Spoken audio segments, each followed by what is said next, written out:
ये सेना तो बहुत बड़ी बात है।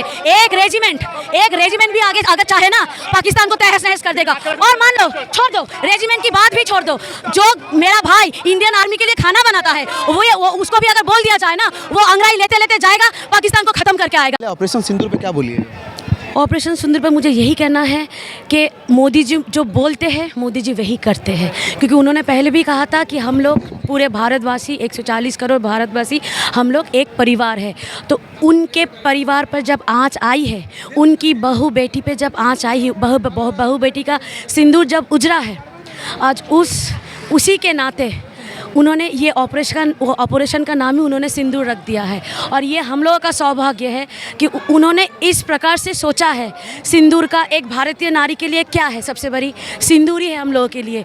तो वो हमारे ज्येष्ठ जैसे है, तो वो ज्येष्ठ होके जो सिंदूर का मान हम औरतों का मांग उन्होंने जो रखा है, ये हम लोगों के लिए सबसे बड़ी बात है। हाँ, ये सही बात है, जो मेरी माँ, जो मेरी बहन की सिंदूर उजारी गई है, शायद वो लौट के नहीं आएगी, लेकिन जो बदला उन्होंने लिया है, बस ये तहे दिल से मैंने उनको एकदम शत नमन है। और मेरे जो भारतीय जवान हैं, उनके लिए हम लोग तो मैंने रात दिन प्रार्थना कर रहे हैं कि उन लोगों के घर के जो माँ बहन है, सबका सिंदूर अखंड रखे, वो लोग भी अखंड सौभाग्यवती रहे। और मेरे जितने इंडियन आर्मी के जवान हैं, मेरे भाई हैं, मेरे दादा हैं, सब जुग जुग जियो आप लोग, सबकी हम लोग दीर्घायु प्रार्थना करते हैं। आप तो दीर्घायु का प्रार्थना करते, टीएमसी सांसद आर्मी पे सवाल खड़े कर रहे हैं। अरे आप लोग क्यों इन लोगों का बात लेके चलते हो? बोलिए तो इन लोगों को तो कोई औकात ही नहीं है। आप लोगों को हाथ जोड़ के अनुरोध है, ये सब जो है ना, इन लोगों को आप लोग इतना माने मुद्दा बनाइए नहीं। अगर आप लोग माने मीडिया लोग 2 दिन इन लोगों के मुंह के सामने से कैमरा हटा लोगे ना, कोई पूछेगा नहीं, इन लोगों को कोई नहीं पूछेगा। तो इसीलिए बोल रही हूँ कि आप लोग इन लोगों को ना थोड़ा कैमरा के सामने थोड़ा बहुत, ये लोग नाम भी भूल जाएंगे तो अगर 2 दिन आप लोग कैमरा लेके सामने नहीं जाओगे। तो आप लोगों से विनती है, ये सब देशद्रोही दलाल लोग, दल्ले लोगों को आप एकदम आप लोग प्रमोट मत करो। 2 दिन मुंह के सामने से कैमरा घुमा लो, कोई नहीं पूछेगा। और ये सब दलालों को, देश के गद्दारों को अभी आपके माध्यम से सेंट्रल गवर्नमेंट को हम लोग का एकदम तहे दिल से और हाथ जोड़ के अनुरोध करते हैं, घर में घुस के, अरे घोषित शत्रु हम लोग का जो है वो तो हम लोग को पता ही है। मेरे जवान तो लड़ ही लेंगे उन लोगों के साथ, लेकिन घर के अंदर में बैठ के दीमक की तरह जो हमारे घर को खोखला कर रहे हैं, उनको चुन के ढूंढिए और गोली मारिए सालों को।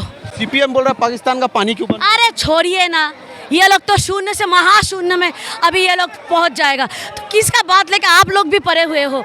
आप लोग सारा दिन बहुत परिश्रम करते हो, खून जलाते हो, धूप में बारिश में भीगते हो, तो कोई अच्छा मुद्दे पे ऊपर बात करो।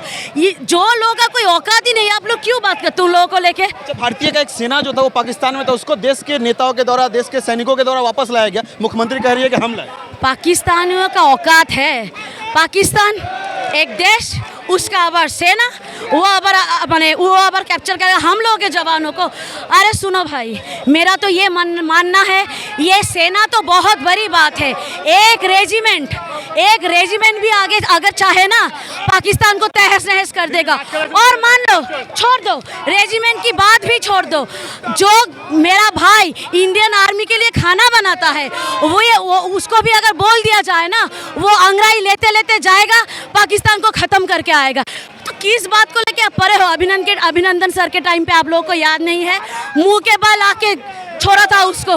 हिम्मत है उन लोगों को, घर में घुस के पहले भी मारे थे, अभी भी मारे हैं, आगे भी मारेंगे। इन लोगों को चुन के पूरा खत्म करेंगे। अखंड भारत का जो हम लोगों का सपना है, वो नरेंद्र मोदी रहते हम लोगों का पूर्ण होना चाहिए। और भारत हिंदू राष्ट्र है, बनाने की जरूरत नहीं है, क्योंकि आप मानते हो, मैं मानती हूँ, भारत हिंदू राष्ट्र ही है।